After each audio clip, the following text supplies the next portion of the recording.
वही हुआ जिसका डर था। अमेरिका ने गजा पर कब्जा करने का ऐलान कर दिया। इसके साथ साथ ईरान को सफ़े हस्ती से मिटाने का भी ऐलान कर दिया गया है। The U.S. will take over the Gaza Strip, and we will do a job with it too. We'll own it and be responsible for dismantling all of the dangerous unexploded bombs and other weapons on the site. Indian force ने या Indian state ने तो सबको control किया हुआ। फ़लस्तीनियों की उनकी सरजमीन से बेदखल करने का मंसूबा। अमरीकी सदर ने गजा पर कब्जा करने का ऐलान कर दिया।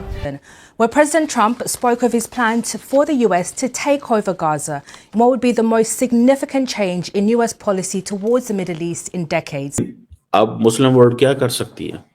एक नया रेडिकल प्लान आया कि आप लोग यहाँ से निकल जाओ। कि क्या गाजा को लेकर उनकी ये योजना महज एक और विवादित बयान है या इसके पीछे कोई गहरी रणनीति छिपी है? डोनाल्ड ट्रंप ने अपने ताजा बयान में कहा है कि फिलिस्तीन गाजा में इसलिए लौटना चाहता है क्योंकि उनके पास कोई और विकल्प नहीं है। उन्होंने गाजा की मौजूदा हालत को तबाही का मंजर बताया, जहां लगभग हर इमारत खंडर में तब्दील हो चुकी है। ट्रंप ने सुझाव दिया कि फिलिस्तीनियों को किसी दूसरी जगह बसाकर उन्हें शांति से जीवन जीने का मौका देना चाहिए। उन्होंने ये भी ऐलान किया है कि अमेरिका गाजा का नियंत्रण अपने हाथ में लेगा, वहां पड़े बिना फटे बमों को डिफ्यूज करेगा, पुनर्निर्माण करेगा और हजारों नौकरियां पैदा करेगा। के मुताबिक ये ऐसा बदलाव होगा जिस पर पूरे मध्य पूर्व को गर्व होगा। मैंने जब सुना मैंने कहा यार ये तो तबाही मच गई है, ये तो तबाही मच गई है। ट्रंप ने अगर ये कर दिया कि गजा के लोगों को यहां से बाहर निकाल दो, ये क्या बनेगा? इसका तो इंसल्ट महसूस कर रहे हैं। अरब वर्ल्ड में पैनिक है। अरब वर्ल्ड ही ओन करती है ना, बाकी मुस्लिम वर्ल्ड तो नहीं उस तरह ओन करती। गो के गजा बीइंग मुस्लिम टेरिटरी सब उसको करते तो हैं कि ज्यादती हो रही है यार, ये क्या है? ठीक है जी, ये ज्यादती हो रही है, ये क्या है? अब आपको पता है जो गजा है ये तकरीबन 140 स्क्वायर माइल अब एक लैंड है। ठीक है जी, इजराइल के साउथ वेस्ट में मेडिटेरेनियन सी की कोस्ट के ऊपर। इसका बॉर्डर जो है अपने साउथ में it shares a border with Egypt.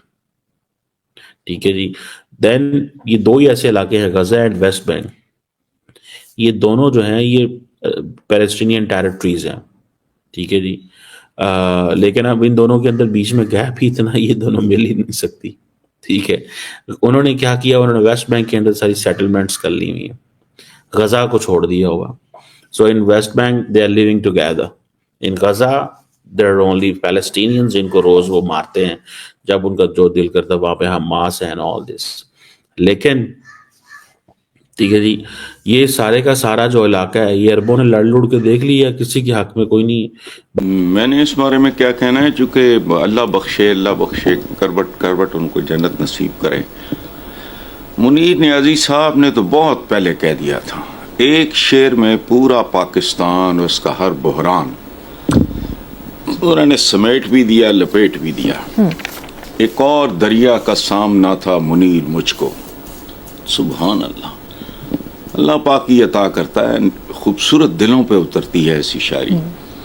एक और दरिया का सामना था मुनीर मुझको, मैं एक दरिया के पार उतरा तो मैंने देखा। ये तारुफ इस्लामी जमहूरिया पाकिस्तान का बहरान दर बहरान, ये है असली इस्लामी जमहूरिया पाकिस्तान। मैं पाकिस्तान से चंद साल छोटा हूँ, लेकिन जब से होश संभाली है मैंने इस मुल्क में सुकून, करार, शांति, मैं ऐसी कोई चीज़ नहीं देखी। मुझे बताओ कौन सा बहरान नहीं है और कौन सा बहरान नहीं आया? सियासी, अदालती, माशी, माशरती, इंतज़ामी, मजहबी, अखलाकी, कोई शोबा ज़िंदगी का ऐसा है, ये दायरों का सफ़र है मसलसल, और दायरों में भी ये सफ़र उल्टा है, चक्कर काट के खोती बोर्ड के नीचे आ जाती है। और ये जो आपने कहा ना कि ये कोई नए बहरान की, कोई नया बहरान नहीं है। 77 साल जो हैं वो सिर्फ कैलेंडर्स की हद तक हैं, हम पे तो 7 साल भी नहीं गुजरे, इसलिए मैंने इसका कोई जवाब नहीं देना। तो नेतन्याहू की मुलाकात होती है डोनाल्ड ट्रंप के साथ, अमेरिकी सदर के साथ, और उसके बाद प्रेस कॉन्फ्रेंस होती है, बैनुल अक़वामी मीडिया मौजूद होती है, वहां पर मुख्तलिफ सहाफी मौजूद होते हैं। लेकिन एक ऐसी बात की जाती है, कुछ ऐसे ऐलानात किए जाते हैं जिसकी किसी को उम्मीद नहीं थी, जो कि मशरिक़े वस्ता के अंदर एक आग को मजीद फैलाएंगे। उस आग जो कि लगाई गई थी सेहूनी फोर्सेस की जानिब से, उसको मजीद भड़काएंगे, और उस जंग को जो कि खात्मे की जानिब गामजन थी, जो कि खत्म हो रही थी, हॉस्टेजेस की डील हो गई, यरगमालियों को रिहा कर दिया जा रहा था। लेकिन अब ट्रंप की जानिब से एक ऐसा बयान सामने आया है, एक ऐसा ऐलान किया गया है जिसने उस जंग को दोबारा से आगाज दे दिया है, उस जंग को खत्म करने के बजाय एक नई जंग की जानिब धकेल दिया है। और अब ये जंग इस्राएली फोर्सेस और हमास की नहीं होगी, बल्कि अब ये जंग अमेरिका की और हमास की होगी। इस्राएली फोर्सेस ने शिकस्त तस्लीम कर ली,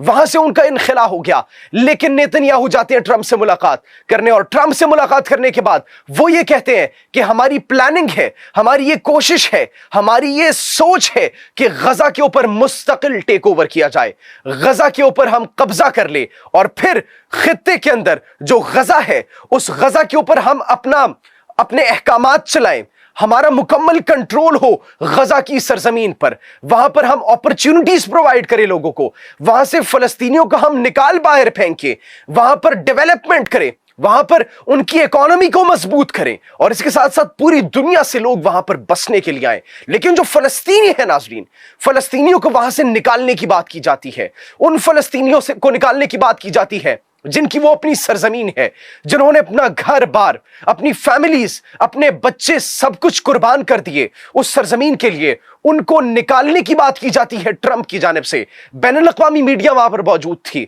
और वहां पर तमाम तर सहाफी शशोपंज की हालत में मुब्तला हो चुके थे और देख रहे थे कि ट्रंप की ये वो पॉलिसी जो कि इलेक्शन से पहले उन्होंने वोट हासिल करने के लिए अपनाई थी, अब मुसलसल उस पॉलिसी से मुंह मोड़ा जा रहा है, मुसलसल एक यू टर्न देखने को मिल रहा है। और उनकी हिमायती ये सवाल उठा रहे हैं कि मशरिक़ वस्ता की जंग को जो खत्म करना चाहता था, अब अमेरिका को खुद उस जंग के अंदर धकेल रहा है। तो बहुत से सवाल आज जन्म ले रहे हैं नाज़रीन। और फिर एक सहाफ़ी सवाल करता है ट्रंप से कि ईरान के साथ आपकी क्या डील होगी, ईरान के साथ बातचीत करनी है आपने, उनके साथ ताल्लुकात कैसे होंगे। तो ट्रंप की जानिब से यह बात की जाती है कि हम ईरान के साथ ताल्लुकात बनाना चाहते हैं, हम उनके साथ डील करना चाहते हैं, लेकिन न्यूक्लियर वेपन्स पर कोई कॉम्प्रोमाइज नहीं होगा। न्यूक्लियर प्रोग्राम जिस पर ईरान काम कर रहा है, अगर उन्होंने काम करना न छोड़ा तो ये उनके लिए बहुत बड़ी बदकिस्मती होगी।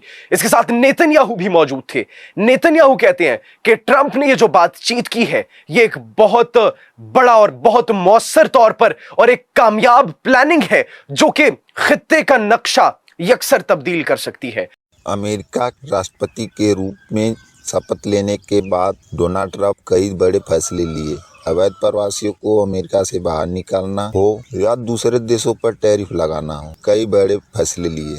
दोस्तों, ट्रंप के राष्ट्रपति पद की शपथ लेने के बाद व्हाइट हाउस में सबसे पहले Israeli prime minister Benjamin Netanyahu से मुलाकात की। मुलाकात के बाद कई बड़े फैसले लिए गए। गाजा को अपने कब्जे में लेगा अमेरिका और उसका पुनर्निर्माण करेगा, वहाँ के लोगों को रोजगार देगा, और ईरान को नक्शे से मिटाने की धमकी भी दे डाली। इस खबर से पाकिस्तान समेत सभी मुस्लिम देश सदमे में हैं।